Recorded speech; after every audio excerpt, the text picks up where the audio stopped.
Good evening, everybody, and welcome to the virtual public informational meeting for state project number 77-247, replacement of Bridge 4729 in the town of Mansfield, Connecticut.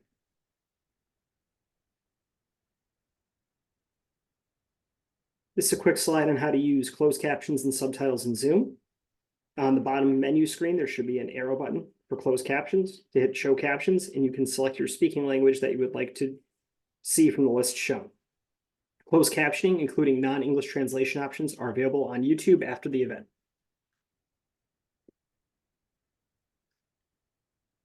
Just a quick overview of the meeting. We're going to do some general housekeeping. Then we'll have a formal presentation of the design, which will explain the existing conditions and define the purpose and need for the project, as well as our proposed recommendations. Following the proposed recommendations, there'll be a live question and answer session to answer any questions that you may have.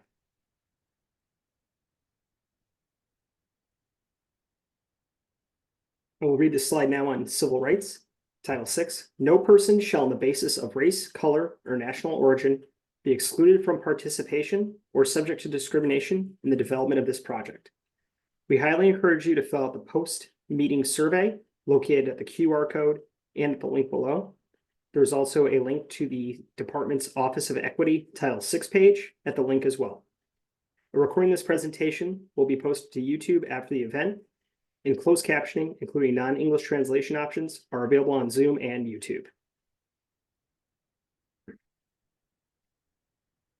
This is another slide. I won't read this in full, but it's another slide regarding Title 6, notice to the public.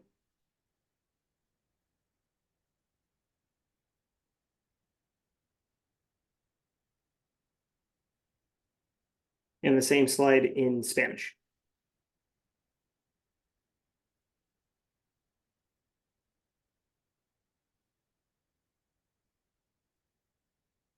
This slide shows you how to use the Zoom Q&A.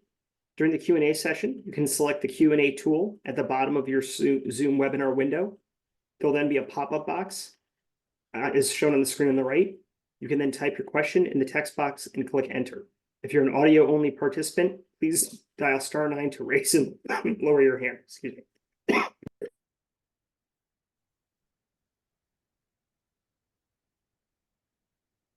Other ways to reach us are by email at dot-flpp@ct.gov, by phone at 860-594-2020, which is a voicemail line, during the Zoom meeting, the Zoom Q&A, and we also encourage you to access the project webpage at portal.ct.gov/dot-mansfield 77-247. The comment period is open through December 10th, 2024, but the Zoom Q&A is only available during the live session.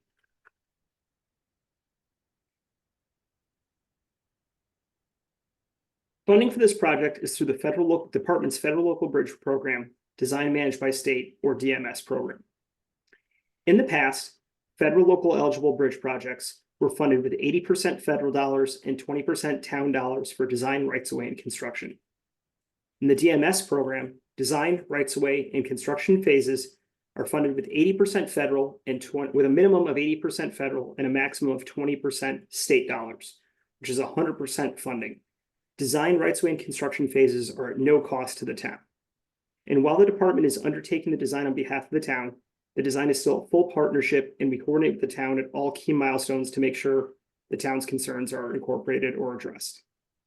The goals of the DMS program were to provide a streamlined approach to design using full DOT resources, to aid towns to keep their bridges in a state of good repair by effective use of funds, to decrease typical design time from 60 months plus to 24 to 36 months, when applicable, to utilize accelerated bridge construction techniques to shorten construction periods, and to increase the number of municipal projects delivered each construction season.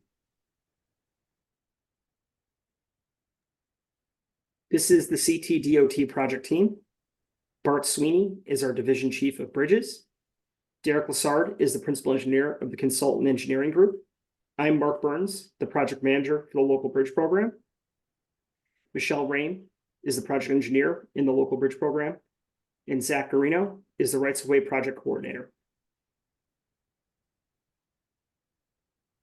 Representing Clough Harbor and Associates, or CHA, who acts as the department's liaison for this project, is Anand Sasadri, project CLE team leader, and Tom Sawtell, who's the project engineer. Also on the call are Jeff LeMay, highway engineer, and Tom Bolzak from Eco Design, who provides hydraulics. Here are some key structural elements of a bridge. The wearing surface or driving surface is known as the deck, which is what vehicles, pedestrians, and other modes of transportation will travel on. Protecting them from roadside hazards are the parapets. Supporting the deck and parapet is the superstructure. In the case of this picture, it's steel beams. Supporting the entire superstructure will be the substructure. And in the case of this diagram, there is a pier, which is shown here, that will be based on the span length. And then on each end, you'll see abutments, which is also part of the substructure, as well as wing walls for earth retention. Bridges are also rated on a scale of 1 to 9, with 9 being in excellent condition and 1 being in critical or significantly poor condition, which would recommend further action. But don't let that concern you, because if a bridge were in this state of condition, the department's bridge safety unit would alert the town to take corrective action.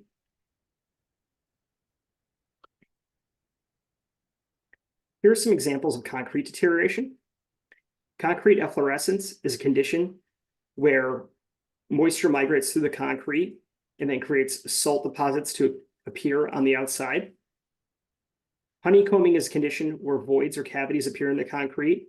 And this is as a result of either improper compaction or incorrect concrete mixing. Scaling is when the surface of concrete starts to flake or peel. This is as shown here. This is usually as a result of exposure to many freeze-thaw cycles, de-icing salts, or it wasn't finished properly. Map cracking is another form where there's shallow cracks occur. This usually occurs when the surface concrete dries faster than the interior, causing these cracks. And then a more serious condition is concrete spalling, which is when there is a chemical breakdown of the concrete via weathering or a chemical reaction. Other situations are when moisture gets exposed to the steel reinforcing shown there, causing additional deterioration of the concrete. I'll now turn it over to John Carrington, Director of Public Works, for some remarks. John? Thank you, Mark. I'd like to thank Connecticut DOT and CHA engineers for the work on this project. This, as Mark stated, it's 100% funded by the feds and state. So that means there's no direct Mansfield funding for this. The old way we used to fund bridges, we would have a 20% match, which is about $1.4 million, which the town doesn't have. So this bridge probably would not be getting replaced for another 10 years or until we're told that we had to replace it by DOT. So this is a great program to get this bridge replaced a lot sooner than we would do it. I want to stress that we are early in the design process, so this is the appropriate time to address the public. You know, the bridge isn't being built tomorrow. It's still got a ways to go. So we want to hear your concerns and comments. We've already heard some of them. You know, we've received a letter. It's been passed on. So we understand the concerns about pedestrians and bicycles and everything else. I also want to remind everyone to just ask questions about this project tonight. If you have concerns about roads or snow plowing, anything that the town does, you can come to the office or call me anytime to talk about that. But tonight, please just talk about this project and the bridge. And after the meeting, if you're still confused, my office is always open. Come up next week after Thanksgiving or tomorrow to talk about it, and I can help you relay your concerns if you feel you need that help. Thank you. Great. Thank you, John. I will now turn it over to Tom Sawtell for the formal presentation. Tom? Thank you very much, Mark. Good evening, everybody. My name is Thomas Sawtell with CHA. I am the project engineer. I'm very excited to be giving this technical portion of the presentation this evening. I'm a fellow Mansfield resident. Also, I graduated from E.O. Smith, and I'm also a UConn alumni. So to start off, Bridge 4729 is highlighted here in orange, and it conveys bidirectional traffic of Atwoodville Road in an east to west direction over the Mount Hope River. The bridge is located approximately 0.3 miles to the east of Route 89, and it's also located directly north of the Mansfield Hollow Dam reservoir. Now, the other thing I want to point out is that the Mount Hope River, as you see on the screen here, flows under the bridge from north to south, or from top of the page to the bottom of the page as you're viewing it here. So Atwoodville Road over the bridge is classified as a rural local road. Today, there are 2 travel lanes, and the roadway width of the bridge, or the curb to curb width, is 22 feet. This 22-foot roadway width does satisfy the federal highway minimum standard of 22 feet for this classification and the ADT. And also it satisfies Connecticut DOT's 18-foot minimum. However, the state does prefer 24-foot wide minimum roadway width. The average daily traffic for this road is 541 vehicles per day, and that was based on traffic counts that were performed in August of 2023. From these counts, we got an 85th percentile speed of 38 miles an hour, and the speed limit on this road today, it's posted for 25 miles an hour. So as part of this project, we selected a design speed of 25 miles an hour that reflects the posted speed limit of the roadway. The bottom left and right photos are just showing the bridge at both the west and east approach, as well as the curve that's located further to the east of the bridge, and showing that speed limit posting sign that's out there today. So the existing bridge, I've got a south elevation view of the bridge here on the left-hand side of the screen with a fair number of markups, but I'll get into those here shortly. The bridge was originally constructed in 1950, making it 74 years old, and it was rehabilitated in 1980, and that work consisted of a superstructure painting. The bridge is a 3-span structure, so you can see we've got the first span here, the second span is between the 2 piers, and then the third span is here as my cursor's pointing out. The span lengths are 42.5 feet, 54.2 feet, and 42.8 feet. The bridge today consists of a superstructure with 5 steel rolled beams, a substructure that's concrete abutments, and 2 central piers. And then the foundation of this bridge is unknown due to the lack of as-built plans for the bridge. It's likely that the piers are spread footings that are founded on bedrock, and the abutments are spread footings founded on soil. For this bridge, it currently conveys a 36.3 square mile watershed, making it a large size structure with a 100-year design storm. And today, the bridge has a 131-foot clear span, and that clear span is defined as the distance between the abutment face and piers, as well as the 2 central piers, and then obviously the third span from that pier face to the second abutment. And that's significantly larger than 54 feet, which is 1.2 times the bank full width of the channel. So that's a really good thing. We've got out there today 1.6 feet of backwater, and that's greater than the 1 foot maximum that's allowed with the standards. So it's just slightly substandard. We've also got 19.3 feet of underclearance out there today, which is significantly larger than the 2 foot minimum. That's a good thing. We've also got 18.7 feet freeboard with this bridge, which is significantly larger than the 1 foot minimum standards. Again, that's a great thing. So overall, the bridge is very good from a hydraulics perspective. Speaking to the scour, as I mentioned with the foundation types, the bridge is stable today for the calculated scour conditions that are out there. So the bridge was last inspected in March of 2022, and from that inspection report, The deck is rated to be in fair condition. The superstructure is in poor condition. The substructure is in satisfactory condition. The approach is in satisfactory condition.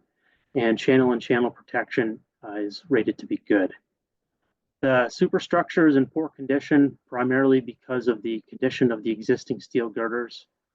And that's a poor or a 4, as Mark mentioned previously in the presentation tonight. The other thing I want to point out is that both the bridge rail and the approach guide rail systems on this bridge do not meet current safety standards. So Connecticut DOT performed a load rating of the bridge in December of 2020. And for the inventory HL93 truck rating, they got a rating factor of a 0.91, which is less than the 1.0 minimum, making the bridge substandard from that perspective. Additionally, as part of that load rating, they rated AASHTO and Connecticut legal loads, and there were several vehicles that they found that were less than the 1.0 minimum rating factor. And because of this, the bridge is posted for 19 to 34 ton weight restrictions on both approaches. This is the approach from the west, and you can see in this photo on the left, the posting sign here. So the next couple of slides, I'm going to go through some photos of the bridge and surrounding site conditions, including the roadway. In the top left, we've got the south or outlet elevation view of the bridge. The top right is the north or inlet elevation view of the bridge. The bottom left is Atwoodville Road from the west approach, and the bottom right is Atwoodville Road from the east approach. The two red arrows in this photo are pointing to overhead utilities that are owned by Eversource, which are currently present along the south fascia of the bridge today.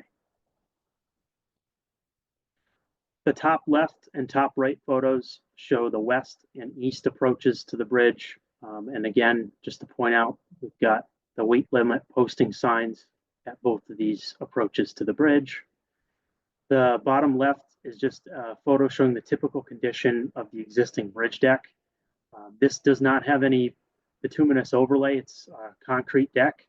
And you can see, as I've highlighted in the red circles, there's some spalls and evidence of past repairs that have been performed to the deck. The bottom right photo just shows the condition of the bridge deck joints. They've been paved over a couple times, they've cracked, and they've been resealed several times as well. And there's joints at both the two central piers as well as the two approach abutments. The top left photo and top right photos show the condition of the north and south bridge rail systems that again are substandard.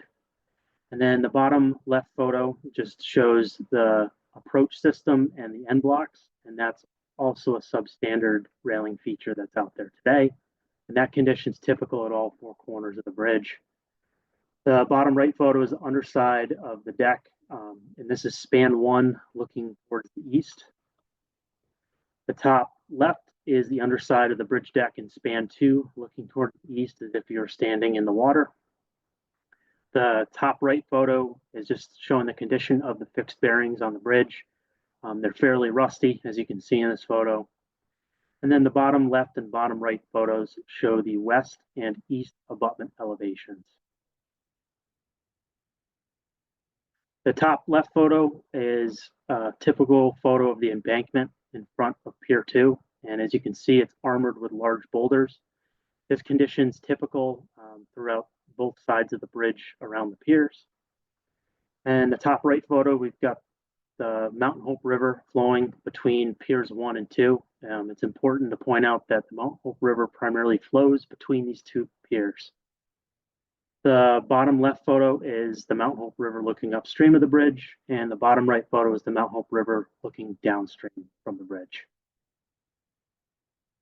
The top left photo on the left shows a leak-off pad that's 15 feet to the northwest of the bridge. And then the right photo is a town trail paved pathway that also serves as a leak-off drainage pad during rainstorms. And then the top right photos just show drainage leak-off ditches that are located to the northeast and southeast of the bridge after the bridge's end blocks.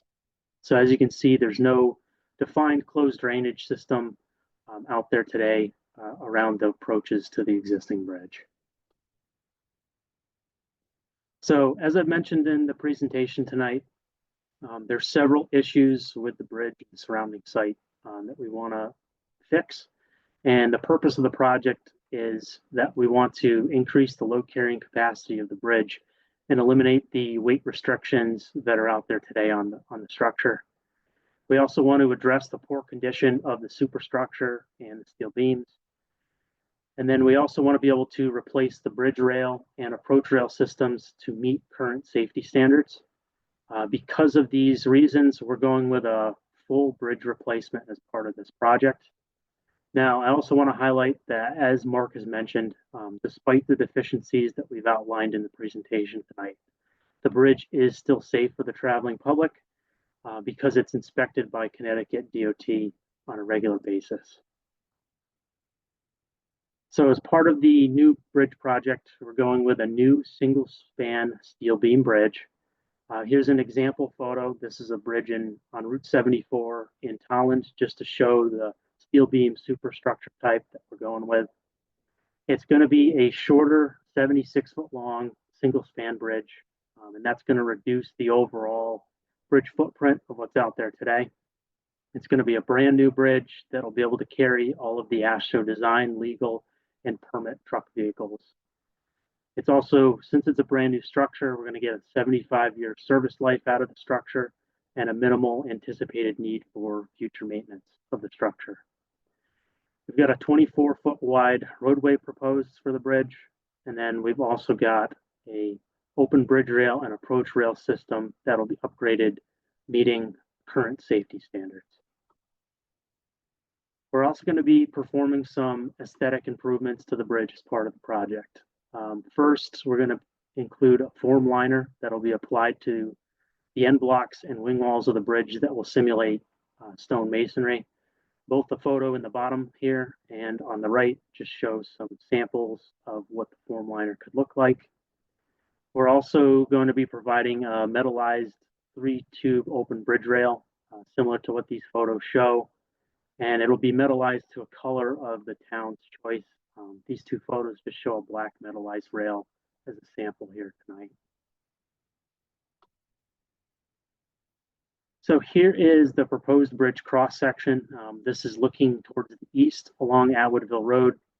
We've got a 27.5-foot out-to-out bridge width that provides for a widened 24-foot curb-to-curb width and two 12-foot travel lanes. The superstructure comprises of a 8.5-inch thick concrete deck and steel plate girder superstructure. So here's the proposed bridge plan, and just to orient everybody, along Atwoodville Road, we're looking from west to east. We've got the limits of the new bridge shown here in orange, and that's a 76-foot shortened span that will provide for a 73-foot clear span. We've also got U-type wing walls at all four corners of the bridge to retain fills of the approach roadway. And the new bridge, as I've mentioned, is colored in orange. It'll accommodate the two 12-foot wide travelways. The other thing I'm going to mention here is that we've got overhead utilities that are located currently to the south. And when the new bridge is constructed, there's going to need to be cranes and construction equipment that come in. So the overhead utilities are going to need to be relocated further to the south to accommodate this construction work. The last thing I'll point out too, and it's a little bit difficult to see, but we've highlighted out here in pink at all four corners of the approaches, there's going to be new bridge rail approach rail systems that'll meet current safety standards included as part of the project at all four corners here. So here's the proposed bridge elevation. Again, we've got the shortened up 76-foot span. And so the new abutments of the bridge are going to be constructed between the existing abutments of the old bridge and the existing piers. We're going to be cutting the piers down to a certain elevation, but leaving them in place otherwise near the existing stream. And then as far as aesthetics, you can kind of see that with this elevation views of what we're going with. We've got a 3-tube curb mounted open bridge rail, and then the simulated stone masonry on exposed faces of concrete surfaces for the wing walls, as well as up top here on the end blocks at the ends of the transition between the bridge rail and the approach rail systems. For the foundation type, on the west side, we're going with a spread footing that will be founded on competent bedrock. And on the east side, we're going with a micropile foundation system that'll be socketed into bedrock. Both of these foundation systems will be supported and designed for scour. The last thing I want to mention too with this change, since we're shortening up the span, we're not really changing the hydraulics too much. We're still getting a significant amount of underclearance with this new bridge. We're getting 16.9 feet, which is significantly greater than the 2-foot minimum standards. We've also got 18.9 feet of freeboard. Again, that's significantly greater than the 1-foot minimum standard. We can also make slight improvement to the backwater.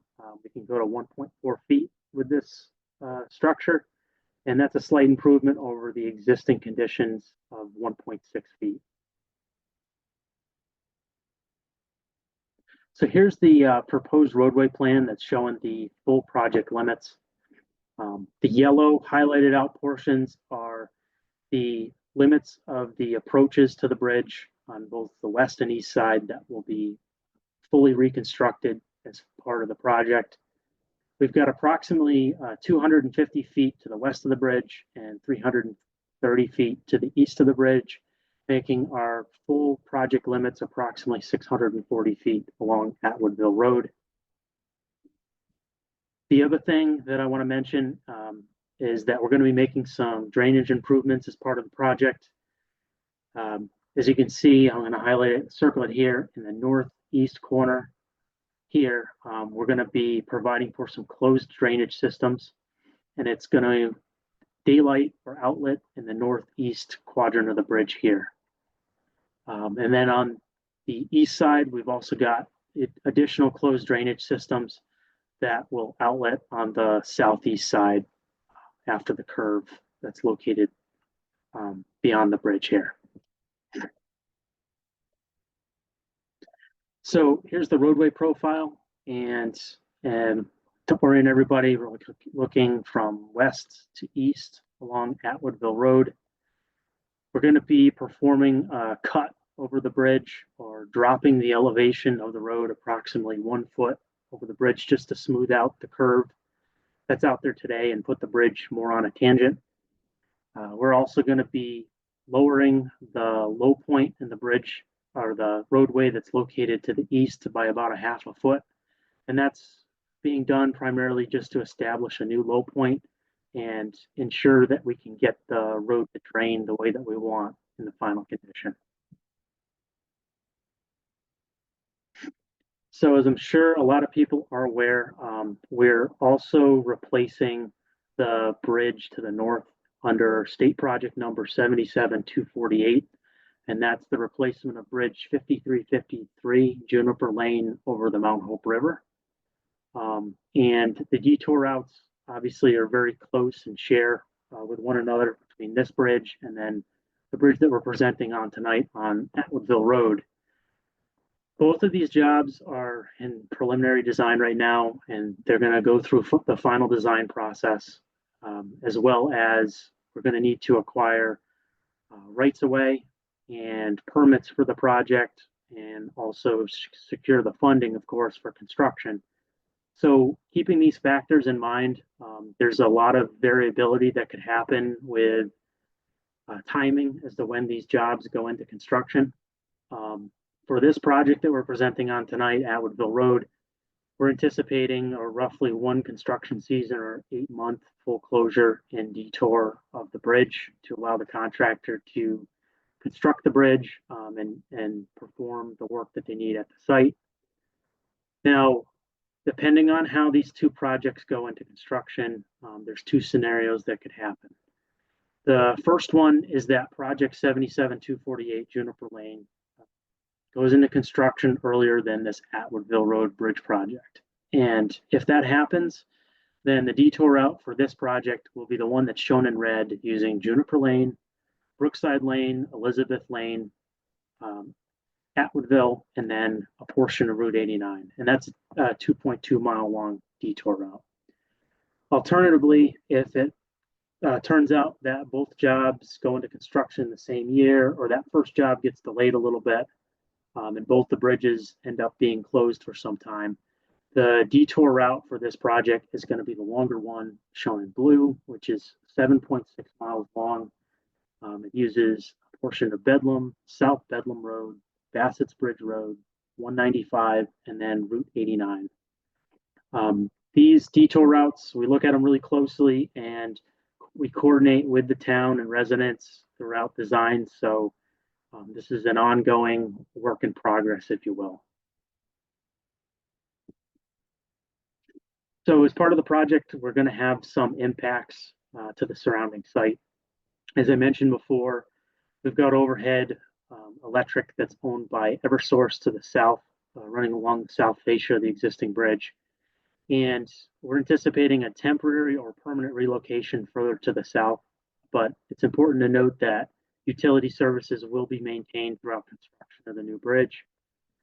For environmental impacts, we're anticipating some tree clearing along the roadway for the utility move and for some of the clearing and grubbing and grading that's needed around the bridge site. With this bridge, we're not anticipating any in-water work. And then also, I'll mention that this project will adhere to best management practices to protect fish and wildlife throughout construction. For historic impacts, we're not anticipating any historic impacts as part of this project. And then for the permits, we're anticipating needing a Town of Mansfield inland wetland permit, a Connecticut DOT FMC memorandum of understanding, and then an Army Corps of Engineers self-verification. So this map is just showing the anticipated rights-of-way impacts as part of the project. The red highlighted lines here just show the town right-of-way line as well as various property lines. The property directly to the north of the bridge site is owned by the Army Corps of Engineers, and for that property, we're anticipating needing a small drainage right-of-way for the drainage system outlet that's going to be constructed to the north west of the bridge. We're also going to need two small slope easements for support of the new roadway. Then the property to the south is also owned by the Army Corps, and with that property, we need a small permanent slope easement as well as a small drainage right-of-way easement, as I'm shown here highlighted in purple. The property directly to the north east of the project site, I believe it's 75 Atwoodville Road. We need a small permanent slope easement as well as an easement to install a section of MBR guide railing, and then also a right to reconstruct a portion of the driveway that's close right to the edge of Atwoodville Road. We now pass this off to Zach, who's going to explain the rights-of-way process. Thanks, Tom. My name is Zachary Garino, and I'm a project coordinator with the Department's Division of Rights-of-Way. Our office is responsible for acquiring the property rights needed for transportation projects. And as Tom mentioned in the presentation, this project will require the acquisition of property rights, so I'd like to give you a brief overview of our process. Before I begin, I'd like to mention that the specific impacts are still being finalized and they may change as the design progresses, and that any required property rights will be acquired in accordance with Connecticut General Statutes, Sections 13A73, 13A98E, as well as the Uniform Act. And go ahead and change the slide. So the right-of-way acquisition process begins once the design has progressed to a development milestone and all the impacts have been determined. At this point, each affected property owner will receive a formal letter of intent to acquire from our office along with a property map which depicts the exact property rights to be acquired. And on the screen is an example of a property map that an owner may receive. It shows the existing conditions as well as the proposed. Our office will then determine the fair market value of the property rights which were depicted on that map and use it to establish an offer of just compensation. That offer will be sent out to the property owner in writing, and a right-of-way agent will be available to meet with the property owner and explain the project, go over the specific impacts to their property, and explain how the state arrived at its offer. The property owner will be given a reasonable amount of time, typically 30 days, to consider the state's offer and enter into negotiations. When an agreement is reached, the department will prepare all the necessary paperwork to record the deed and property map on the town land records. However, if an agreement cannot be reached, in order to keep on schedule, the department may acquire the property rights through its power of eminent domain. In that event, the state files a notice of condemnation in the Superior Court, along with a monetary deposit in the amount of the state's offer. The owner would have 6 months from that date to file an appeal if they felt that the state's offer was inadequate. Whether or not the owner chooses to appeal, the money deposited in the court is available to be withdrawn by the owner. And it's important to note that the state only acquires property rights that are specific for this project. If there's any questions regarding the right-of-way acquisition process, I can answer them after the presentation. With that, I'm going to hand it back to Tom. Thank you. Thanks, Zach. So for this project, we're anticipating construction to start in the spring of 2027. But again, as I've mentioned, that's subject to right-of-way and permit approvals. And the construction duration is anticipated to be 1 season or approximately 8 months out of the year. The project's construction cost estimate is $7,130,000, and that's an 80% federal and 20% state fund split. And again, just to reiterate, this project is coming at no cost directly to the town. And with that, I'm going to pass this off to Michelle to open up the question and answer portion of tonight's presentation. Thank you very much. Thanks, Tom, and thanks everyone. Great presentation. So we will move on to the live question and answer session. The comment period is open through December 10th of 2024. You can send us your questions and comments right now using the chat button at the bottom of the screen or by phone calling 860-594-2020 and leave us a voicemail. You can also send us an email at dot-flbp@ct.gov. We currently don't have any questions, but we'll give it a few minutes.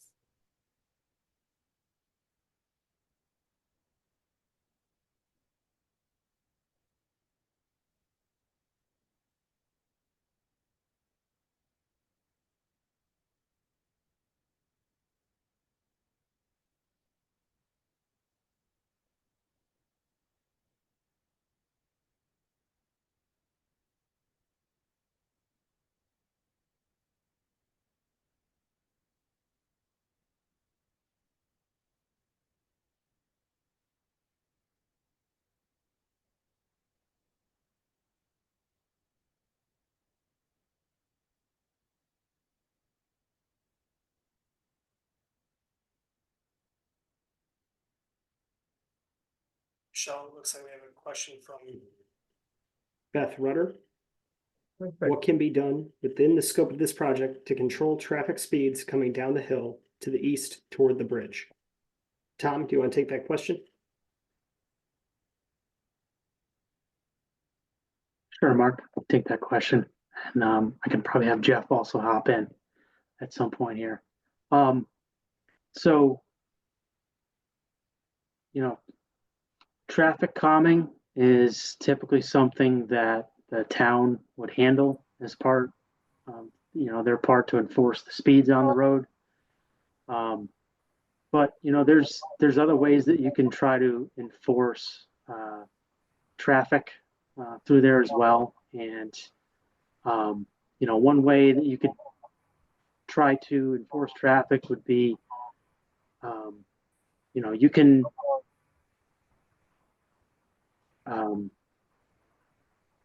sorry, Jeff, do you mind? Sure. Yeah, let me just jump in here quick. because this is part of the federal local bridge program. Um, it's a bridge replacement project, and the nature of the scope of this project is to replace the bridge. If there are features within the project limits that we can design a certain way to help control speeds, we'll do that. In some cases, we can go to narrower lanes to help control speeds. We can increase sight distances so that vehicles have, I guess, earlier stopping control. But when it comes to features outside the project limits, that's going to be more of a town addressed issue. A lot of times on these local roads, these higher speeds are really kind of an enforcement issue. So there are things that the town may be able to do outside the project limits. I'll turn that over to John. I don't know if John has any additional comments to that. No, thank you. It is, outside. Can you hear me? Yes. Yeah, we can hear you, John. Outside the project limits, it is town responsibility. We did talk the other day, possibly incorporating some kind of rumble strips through the site, and then beyond that, the town would incorporate that whenever we pave the rest of that Woodville Road. We could put up the electronic speed sign to get people to slow down. But other than that, there's not really, I know everybody always asks about speed humps. Speed humps would not be appropriate near a bridge site or coming up or down a hill.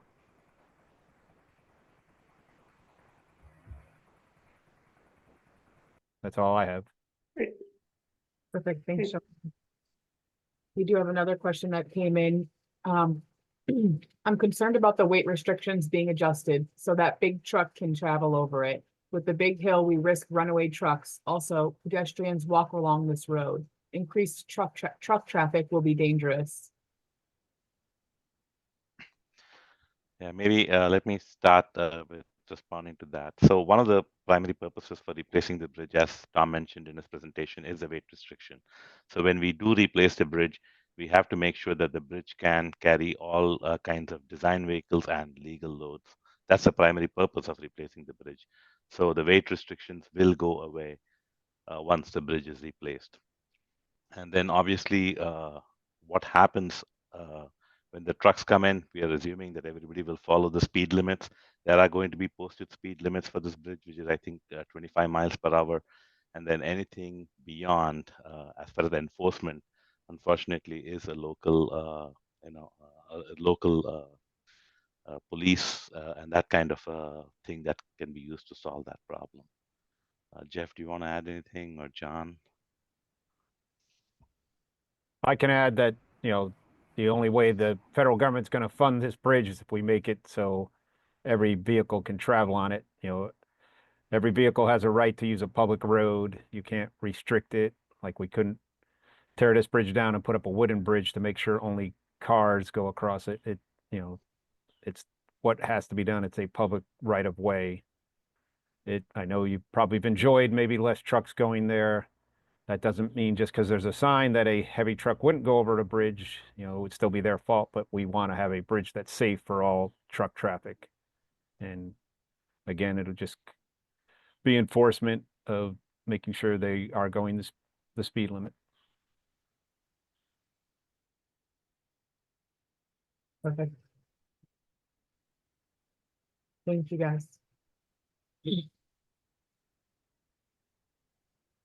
All right, the next question. The current bridge is an ugly concrete and steel eyesore. It distracts from the scenic beauty of the gorge below. It is concrete columns, tempt graffiti artist. The rusting steel encloses a narrow and dangerous roadway. Its single benefit is that the weight limit prevents larger trucks and vehicles from careening through the historic community with its sharp curves, steep hills, and hidden driveways. It needs a pedestrian walkway. The approach from the east is blind. Maybe again, let me start with this question, and others can hop on. So Yes, the bridge is not in a great shape. So there are a couple of things that we are trying to do to enhance aesthetics. One, as Tom mentioned in his presentation, the first is an open bridge rail system. So this is a system that has been crash tested and it's open. So people can actually get a view of what's outside on the fascia from the bridge. And the second thing we are going to do related to aesthetics is have form liner concrete. So on all exposed concrete surfaces, which are basically the wing walls and the concrete end blocks at the two ends of the rail, you will have a form liner that simulates stone masonry. And that along with the staining, it will look like real stones. And then the steel beams will also be metallized. That and the open bridge rail will be metallized to a color of town's choice. So these are three things that we're doing related to improving the aesthetics. Uh, then relative to sharp curves and hills, maybe Jeff, can you just talk about the side distances and all that we are improving as part of this project? Sure. Let me see the first part of this question here. Um, yeah, I mean, this is a local road in a rural area, and you're going to find these sharp curves, and even vertically, you're going to find that the vertical profile of the roadway is got some sharp curves as well.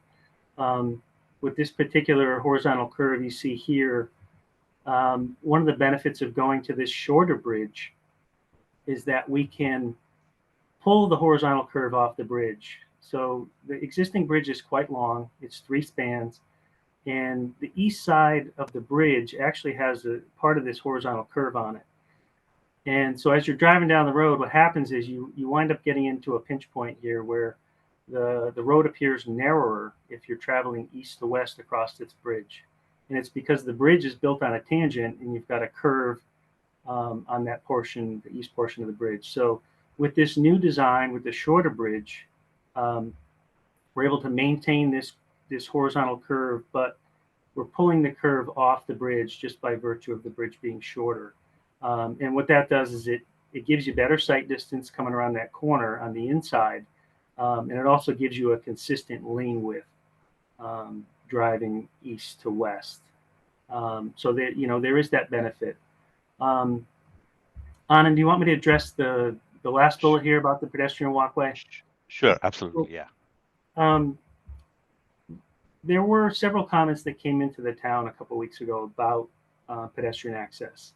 And I just want everybody to know that when we begin a project like this, there's a lot of things that go into the layout that you see. We make several visits to the site. We look at the roadway, we look at the community, we look at the waterway. And during those visits, we typically meet with residents or people that use the area. I know I personally was out there a couple of times. We did not get any feedback from anybody in the area. I did see some people in their yards, and nobody came out and said, hey, we have this concern. We also meet with the town several times, and if there is a known major concern on a project site, we typically hear about it. So I don't want anybody to think that we weren't thinking about pedestrians. Right now, there's no pedestrian accommodations, there's no bicycle accommodations. So when we look at a project like this, we evaluate it, we get feedback early on.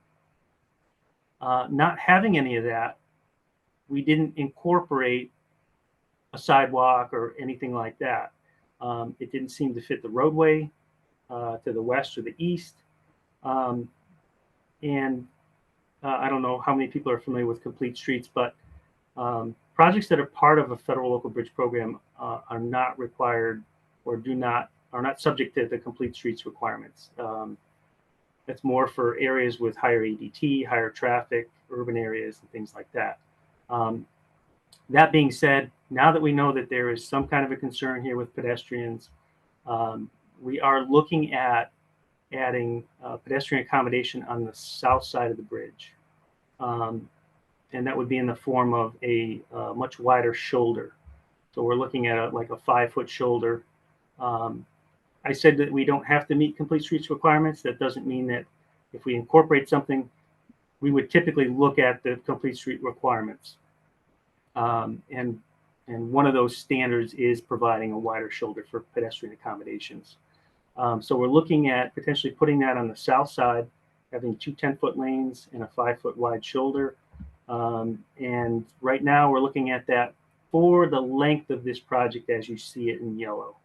And then in the future, if the town has some kind of a road improvement project, then they've got this project here to tie into with some additional pedestrian accommodations. And just to add one more point too, the low rating is a federal requirement. We're required by federal highway as condition of the funding to meet all applicable loads and state loads as well.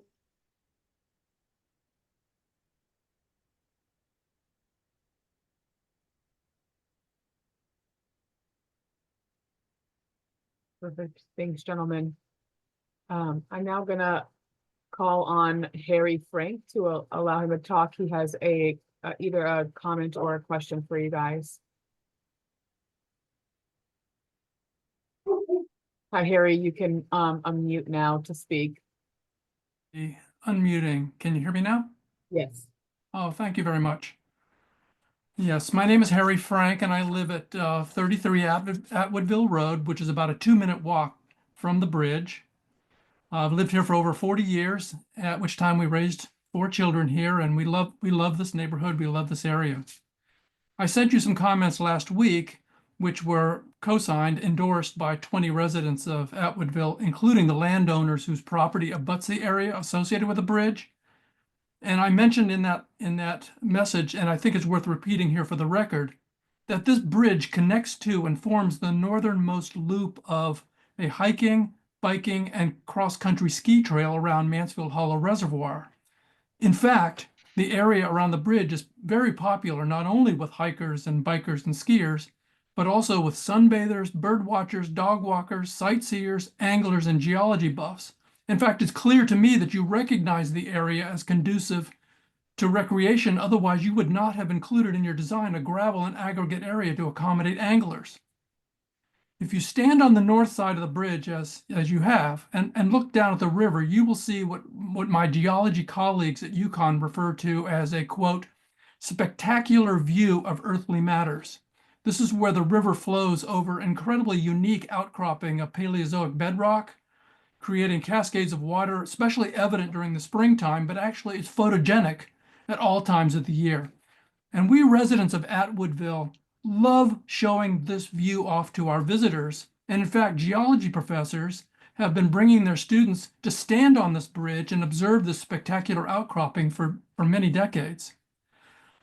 But those individuals who stand on the bridge to study the scenery or simply enjoy a casual walk across this bridge, they do so at great risk to their own personal safety due to the fact that cars travel dangerously fast down the steep hill and speed across the bridge from the east. Your data alone shows that 85% of the people are speeding across this bridge. Other cars also accelerate fast as they approach the bridge from the west. That's from where I live. Many of us, in fact, everyone here listening, all of my neighbors listening here will attest to the fact that we have to hug the bridge rails to keep from being hit by a speeding car while walking with our visitors or our children or our dogs over this bridge. And we believe it's only a matter of time before someone is hit and seriously injured or killed on this bridge. The town of Mansfield endorsed a plan of conservation and development that called for an investment in healthy, safe, and walkable neighborhoods for people of all ages and abilities. We're simply asking you to abide by the principles articulated in that plan and modify the Atwoodville Bridge design to include a safe pedestrian walkway to keep everyone safe. The point I really want to make is that this bridge is more than a bridge to Atwoodville. It's a destination, and we're simply asking for you to design it so that it's a safe one for everyone to enjoy. Thank you for allowing me to make these comments.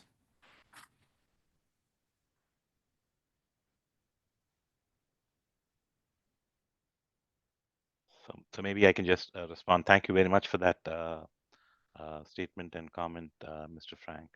So again, we did get the message that or the letter that you had sent to the town, and so as Jeff mentioned, we are actively looking into widening the cross section so that we can provide for a widened shoulder that will provide for a safe passage for both pedestrians and bikers, should they use the trail. So we are definitely looking into it. And then, as also Jeff mentioned, we are planning to use it up to the yellow portion on this highway plan, at least for the project limits. And then maybe the town, John, if you can just add what you're planning as part of your proposed, plan for the future. Well, since this will come first before any town improvements on the rest of Atwoodville Road, we would, I guess, try to match that as best as possible. I don't know, where we would end up connecting to. I think the shoulder is the way to go. A sidewalk that's off the road, has to have a snow shelf. Then we're getting into taking property, changing the whole outlook of the village, which I don't think anybody wants that. So I think, a shoulder for pedestrians to be safe, to have a little refuge area is probably the solution. I don't think a sidewalk on both sides of the road or anything like that is the solution. A complete street is really safe for all users. It doesn't mean bike lanes, pedestrian lanes, like you would see in a city when they go to a complete street. So that's some of the confusion that's out there. But the town would try to incorporate our changes to match the changes here to make it safer than it currently is.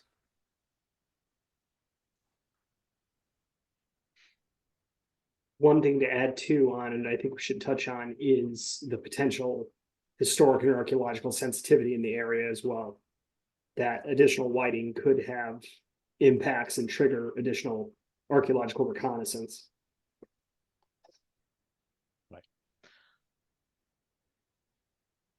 Yeah, right now, I think just to add to what Mark is saying, right now, based on the limits of the work that we are doing, we've been informed that we do not need to do any phase 1 archaeological reconnaissance. But as we widen the footprint of the project, there is definitely a need for an archaeological survey. And then whatever the outcomes of that result or whatever it triggers, that's something that the design team needs to incorporate as part of the project. I also had another thing to say. The plan of conservation and development also has throughout it a lot of times maintain our rural character and keep our villages. So there's things in the plan of conservation and development, which is a plan. It's not a prescription. They do kind of contradict each other. To make the area safe and walkable for everybody, we could do that as engineers, but I don't think anybody would like that because the rural character of Atwoodville and the village of Atwoodville would not look the same ever again. So that's the ball we as a town and the engineers from the state and the consultant, we have to juggle all that. But we hear you. The bridge right now is too narrow for anybody to walk across. I think their solution to add a 5-foot buffer lane, not really a sidewalk, is going to help. But if you have feedback, I'm all for it. Thanks, everyone. Thanks for the conversation and thank you for the comments. Very, very well spoken. We're going to move on to Beth Rutter. She says, we have been told in the past that speed bumps could not be added due to the bridge. Could the shortened bridge change that? And she also wanted to thank you for the comment on pedestrian accommodations. That was also a concern they had. Mark, maybe you may want to Sure. comment on that speed bump thing. Yeah. So what I'll say is the department's policy or stance is we do not permit towns to install speed bumps on public roads as part of the project. What I will say is when the project is completed and the bridge has been constructed, it's done, everything's closed out. If that's something the town on their own wants to investigate, that's always an option to pursue, but that's not something we can accommodate as part of this project. Yeah, I want to add something to that, Mark. My experience with speed bumps and speed humps, which is nothing more than just a stretched out speed bump. Um, typically, you don't want to put those on a through street, and this is essentially a through street. It actually creates more of a hazard than it does a help.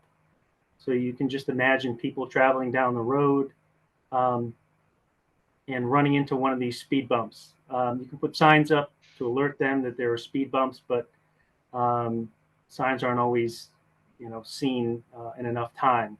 Um, speed bumps really work well when you have some kind of a feature that's already controlling your visual speed. Playgrounds, railroad tracks, um, really downtown areas where there's a lot going on. On these rural roads, people tend not to recognize these speed bumps in time, and they do create driver issues when they get hit too fast. So I would just caution putting speed bumps on a through rural road like this. But with that said, when the project is done, the town can look at it. We'll entertain looking at it and coming up with a decision. We have a speed hump policy that's been in the town for over 30 years that we can look and see what the criteria. I don't think that since I've been here for almost 11 years, I don't think I've been asked about speed humps on Atwoodville Road. I could be wrong, but I don't remember that. Thanks, gentlemen. Harry asked, will there be better illumination, lights above or at bridge height for improved safety? So right now, I don't think we were thinking of any illumination on the bridge, but if there is a concern, we can definitely, review it. But sometimes I've always felt like, based on the rural local road classification or the nature of this bridge site, maybe illumination is not something that people generally prefer on such sites. But again, this is open for discussion. John, I don't know what town's thoughts are. Well, that's another thing. If you go to the Plan of Conservation and Development, it talks about dark skies. So when I first got here, everybody was against lighting. They don't want to light up the skies, want downward facing lights. But, there's been a trend towards being safer and people are not as concerned about the dark skies. I don't know if a light would be appropriate here, but it's something I think it could probably be looked at.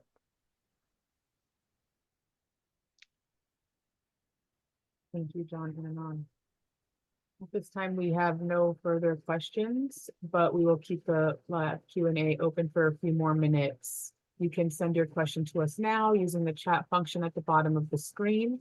You can also send us an email at dot-flbp@ct.gov. Our comment period is open through December 10th, so you can send us emails up until then. You can also give us a call at 860-594-2020 and leave us a voicemail. Hey, Harry just sent in another comment or question. Mr. Jeff mentioned that none of the residents of Atwoodville approached him to talk about the bridge when he visited. This is unfair. All we saw were surveyors. We would not have thought it appropriate to approach them. We are more than happy to talk with him anytime. Let me respond to that. I don't want to make it sound like that's the avenue that we use to solicit comments. I'm just saying that I don't want anybody to think that we come in and we just design a bridge without looking further, into the community.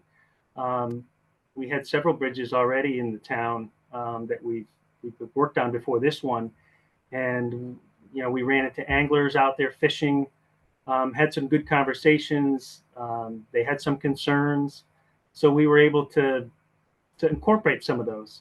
I just merely wanted to mention that, we're not out knocking on doors, but when we're out there, we typically run into people, and if somebody has a concern, we certainly take that to consideration. That's really all I meant. I know that there was a lot of comments on pedestrian access in the last couple of weeks, so didn't want you thinking that we spent several months laying this out and not really thinking about pedestrians. We did think about it, but we didn't see anything or have any feedback that suggested that it was a major problem. That's all. And from the town, I'll echo that this even surprised us. We weren't really aware that there was this big concern out there. Maybe it's been passed on and discussed in the past, but it did catch us that everybody was this concerned about it. So sometimes that happens. I see the next one about why not knock on doors. I don't think they're staffed to, they got stuff to do. I think Jeff was just relaying that usually when they're out on a site, people usually congregate towards them to say what's going on. Doesn't mean that's, like you said, that's not their approach. Just didn't notice it at this location. It could have been the day they were there, you weren't there, who knows? But usually when we're out as public works out on sites, I always tell residents, if you have concern, you can always go talk to the people right in front of your house. Sometimes that works better than calling the office. By the time I get the message, they may not be on site anymore. So and it's also CTDOT policy usually to not affect residents when we're performing field work unless we need to enter their property for a reason. Yeah. I will add one more thing about that. And that is really the purpose of this forum today. It's better to have something to show and discuss and get some valuable feedback. If we knock on doors when we haven't even laid anything out, then we don't have anything to communicate about. So today is really the opportunity for the town residents to provide feedback versus knocking on doors. So, this is that forum. This is essentially knocking on doors, and we're getting feedback, which is great. I think the next comment kind of plays off of your statement, Jeff. Sterling says a letter to solicit comments from the neighbors would have been appreciated. That's the meeting we're having right now with that's what I said residents. when I did my introduction. I said this is the appropriate time. This is when to have comments before we design anything. They got to see what works engineering wise, structurally, and all that to show you here's a concept. It's a certain percentage of design, probably 30%. There's a long way to go. This is the appropriate time. You haven't. The worst time would have been we're starting construction and then you walk out there and say, we've had this issue for 10 years about pedestrian traffic. And so it's very appropriate right now and we appreciate it.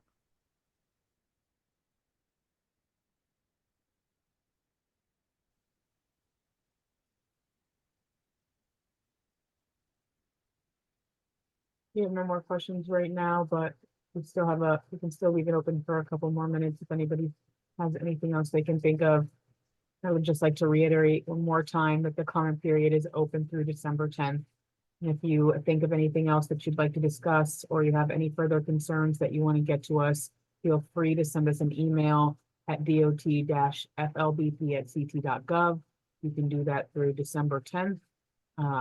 Or leave us a voicemail at 860-594-2020. We'll get back to you on your comments, questions, and concerns.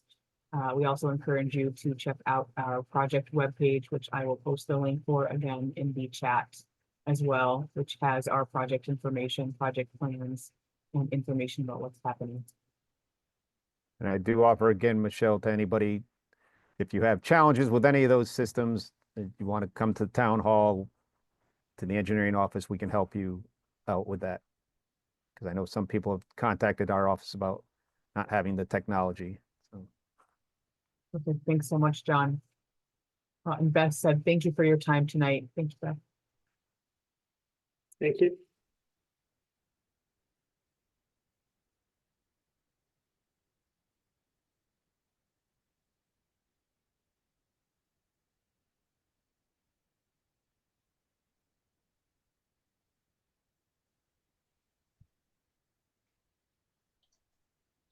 Okay, seeing no more questions, lastly, I will ask you guys to follow the link to fill out our voluntary survey after this final presentation here today.